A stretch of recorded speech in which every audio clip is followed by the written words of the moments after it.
Aurangzeb loved to be called Alamgir. You know what it means? Alamgir means Alam Giraft, which literally means the entire world is in my hands. The entire India was in the hands of Aurangzeb by 1680.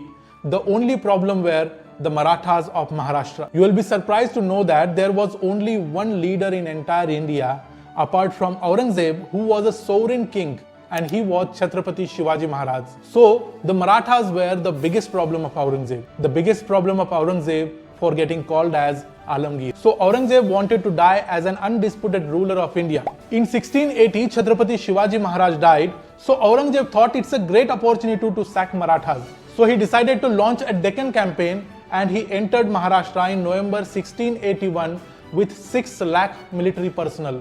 When he entered Maharashtra, he had no idea that he will never be able to go back to Delhi again in his entire life. All he thought was just a few months here and there and he will eventually win Maharashtra. But Chhatrapati Shivaji Maharaj's son Sambhaji Raje fought with great valor, and Aurangzeb couldn't do anything, so he moved to Vijapur and Golconda. In 1686 he took Vijapur, and in 1687 he took Golconda. It is interesting to know that these both states were already the vassals of Mughal state, but still Aurangzeb decided to finish these two states because he couldn't do anything with the Marathas. But even after the defeat of Adil Shahi and Qutub Shahi, Marathas were still fighting. In February 1689, Aurangzeb caught Sambhaji Maharaj by treachery, and he killed him very brutally in March 1689. After death of Sambhaji Maharaj, Aurangzeb thought now it will just be a cakewalk to win Maharashtra, but it didn't happen. Shivaji Maharaj's second son Rajaram took the charge, and he fought for another 11 years until he died at Sinhgarh in 1700 CE. For a time it seemed like there is nobody left in Marathas to fight against the Mughals, because Sambhaji Maharaj's son Shahu and his wife Yesubai both were captured by Aurangzeb, and at the same time now Rajaram Maharaj also died, and Rajaram Maharaj's sons were just 4 and 2 years at the time of his death. Marathas were in a serious trouble this time. Now it was 19 years since Aurangzeb started his Maratha campaign in 1681, and this time he thought that the victory is very near and he can go back to Delhi as a victor. But at that time Maharani Tarabai took the charge. Maharani Tarabai was the wife of Rajaram, and she was daughter-in-law of Chhatrapati Shivaji Maharaj. She had a very great fighting legacy because her father Hambir Rao Mohite was commander-in-chief of Maratha army in Chhatrapati Shivaji Maharaj's time. In 1700 CE, when her husband died, Tarabai was just 25 years old. But she was a very different person from her husband Rajaram Maharaj. While Rajaram Maharaj was a very calm and cool person, Tarabai was very aggressive ruler. She gathered all the Maratha Sardars together, and she decided a strategy not just to fight against the Mughals, but to kill Aurangzeb himself and to cut down the Mughal Empire into many pieces. Santaji Ghorpade, Dhanaji Jadhav, Shankaraji Narayan and Ramchandrapanta Amatya were the 4 pillars of Maratha Empire. Aurangzeb and his military was very efficient when it came to fighting in open battleground, but Marathas never fought so openly. They believed in fighting a guerrilla warfare, and the mountains of Sahyadri made it easy for them to fight in their own style. In Marathi, it is called as Ganimi Kawa. Tarabai ruled from a fort called Vishalgarh.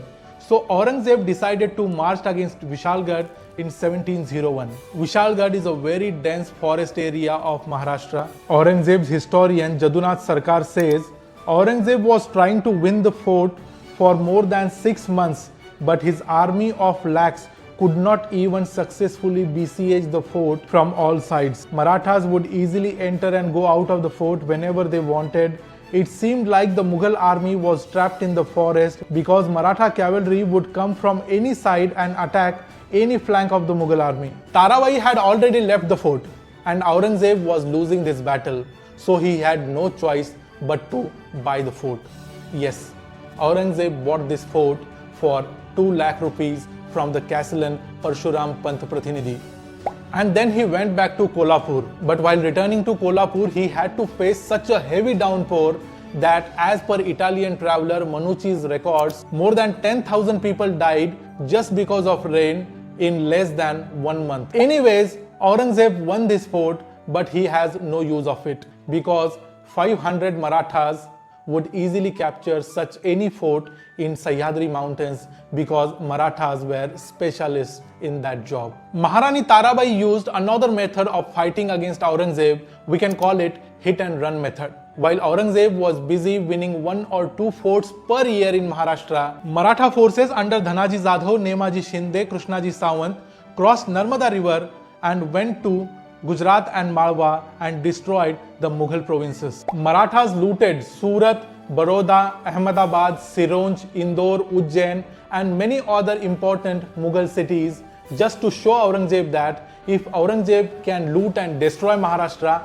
Marathas can do the same to his provinces and his kingdom. And because of this, Aurangzeb's military got divided into many parts just to stop all these Maratha Sardars who were fighting on many fronts. Aurangzeb was so desperate in his last 7 years that from 1700 to 1707, in last 7 years, he won around 15 forts from Sahyadri region. That he won 15 forts of Sahyadri region in those 7 years, and it is very shameful for an emperor like Aurangzeb that he had to pay for 14 out of them just to sack them. His army could honestly win only 1 fort, which is Torna in Pune district, without making any payment. So the question arises, why Tararani sold these forts? Again, it was a strategy of Marathas that drag any battle between Mughals and Marathas, take it until the rainy season. When the rainy season approaches, the Mughals become desperate to win the fort, and when they become desperate, they will pay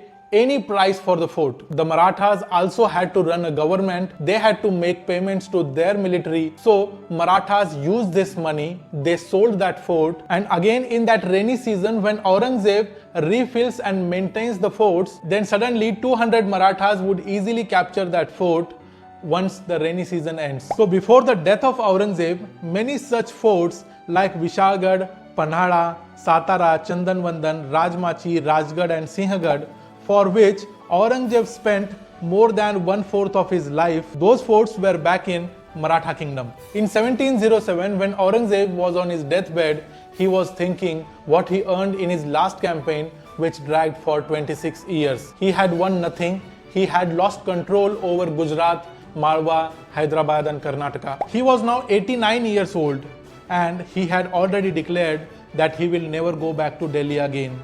Now he wanted to die in Ahmednagar. So he didn't move anywhere for last 1 year of his life. He just lived in Maharashtra, seeing that Marathas are winning at each and every corner of this nation. He was seeing that his Mughal Empire, which was started by Babur, built into a great empire by Akbar, was disintegrating into many pieces. And he knew one more thing, that Marathas are going to rule this nation. Those 7 years of rule of Tarabai were very crucial for the Maratha Empire. She had nothing to lose. Hence, she changed the defensive game into an offensive one.